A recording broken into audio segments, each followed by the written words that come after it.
Olá pessoal, me chamo Leandro Lopes, professor aqui de Teologia.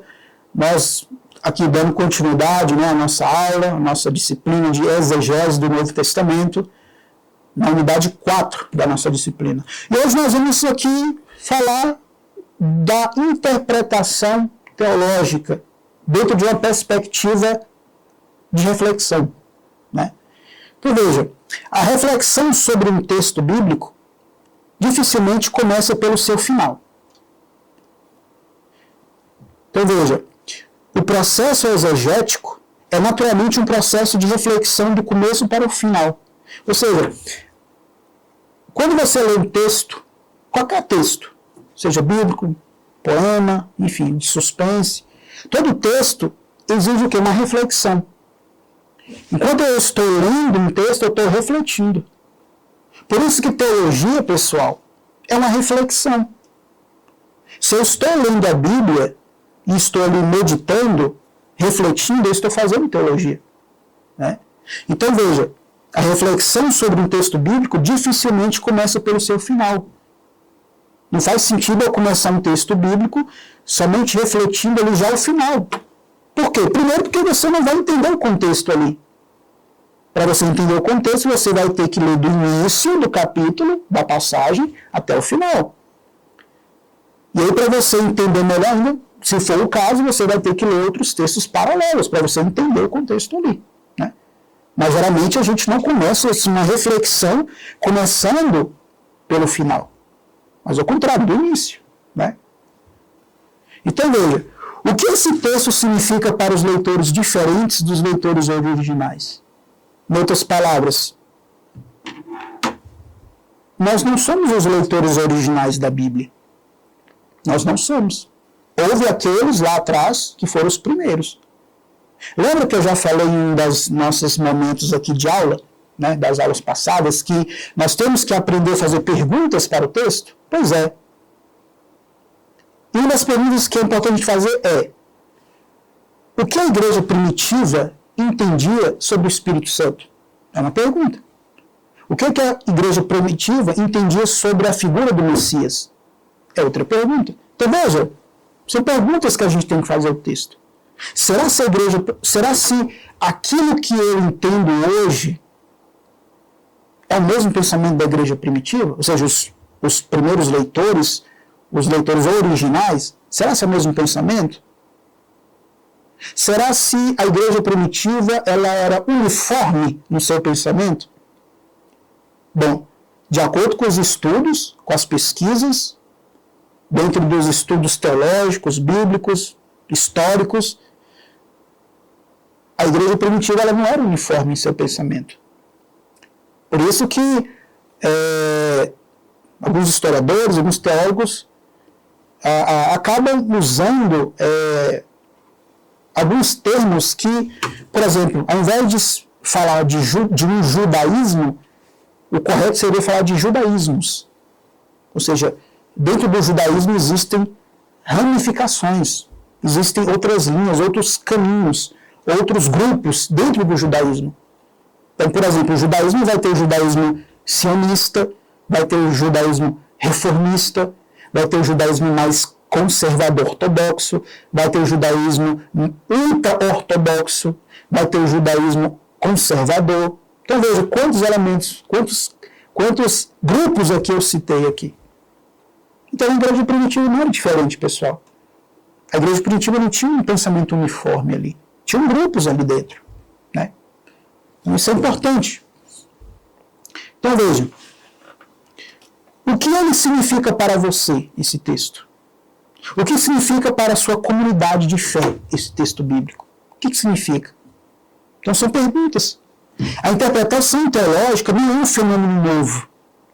Foi considerada, na maioria das vezes, a única maneira de ler a Bíblia antes do iluminismo. Esse famoso movimento, pessoal, do iluminismo, esse período que todos nós estudamos, ali nos livros didáticos de história, eu sou professor de história também, esse período ali, no final do século XVIII para o XIX ali, onde vai entrar ali um novo período, no sentido de pensamento. Por isso que o termo iluminismo, ele tem um sentido de iluminar, aquilo que outrora estava em trevas, fazendo ali um contraste com a Idade Média, né? Onde existe essa definição, digamos assim, né? A Idade Média ela é autodenominada ali como a Idade das Trevas, né? Como uma forma de dizer que ali não tinha cultura, não tinha produção, era um período obscuro. E hoje a gente sabe que não é bem assim. Tem muita cultura ali na Idade Média, teve muita produção. Né? A famosa Suma Teológica de Tomás de Aquino foi escrita onde? Nesse período da Idade Média. Né? Só um exemplo. Então, assim, esse termo Idade das Trevas, é importante a gente entender que foi um termo que foi dito posteriormente, né, ali, como uma forma de pejoração, pejorativo mesmo, de preconceito, em relação à Idade das Trevas, Idade Média.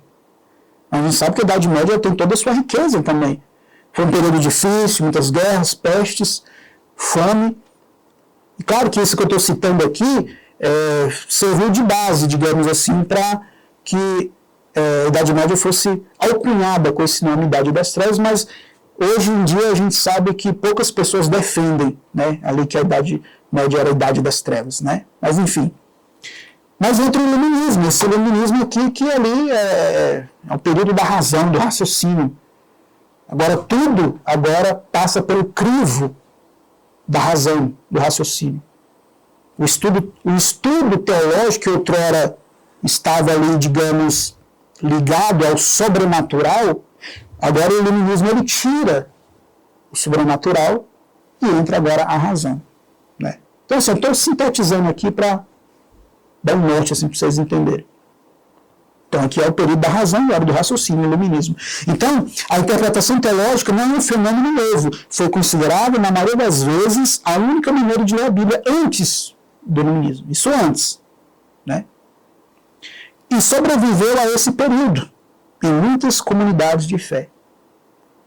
Ou seja, por mais que o Iluminismo entrou ali com seu lado de raciocínio, de razão em relação às coisas de Deus, em relação à Bíblia, a teologia, mas mesmo assim prevaleceu e sobreviveu a esse período em muitas comunidades de fé.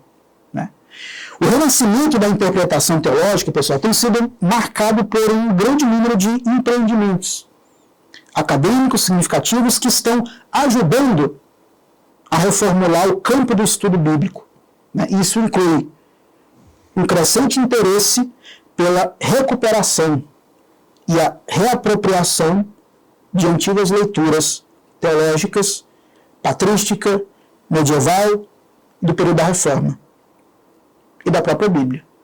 Então veja, esse renascimento, pessoal, da interpretação teológica tem sido marcado por um grande número de empreendimentos acadêmicos.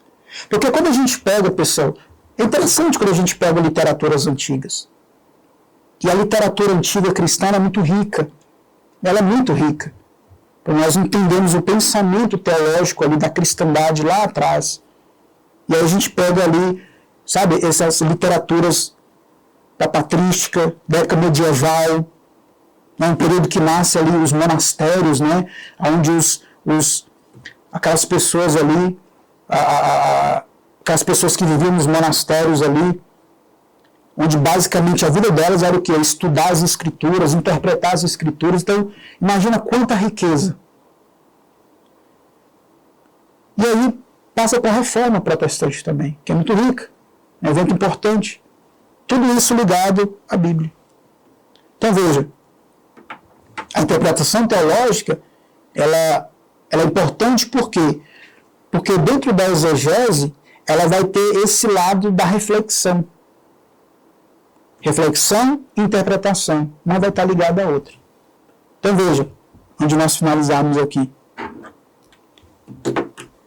O Iluminismo, que foi um período ali, um movimento filosófico, e que influenciou o mundo inteiro em muita coisa, por mais que foi um movimento, digamos, importante de influenciar o mundo inteiro, porque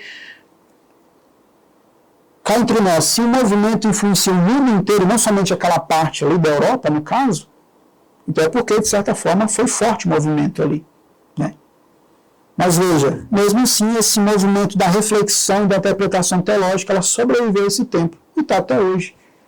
Então hoje, pessoal, existem inúmeras pessoas, dezenas de pessoas que neste exato momento estão ali, debruçados em textos antigos, em textos da época patrística, medieval, da Reforma, estão ali se debruçando literalmente para estar o quê? Trazendo ali, digamos, coisas novas para nós, que para eles lá não era, ficou naquele tempo, mas hoje para nós, dependendo, acaba sendo algo novo, porque até então a gente não conhece certas literaturas. Mas quando a gente vai a fundo ali na pesquisa e tudo mais, por isso que uma das aulas aqui, nós aprendemos que a gente tem que ser estudantes, pessoal, que tenhamos essa aptidão para pesquisa. A pesquisa ela é importantíssima no campo das ideias, nos estudos.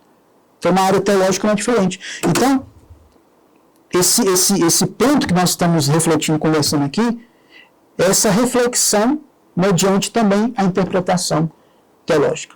Tá bom, pessoal? Espero que vocês tenham gostado dessa unidade. Até a próxima.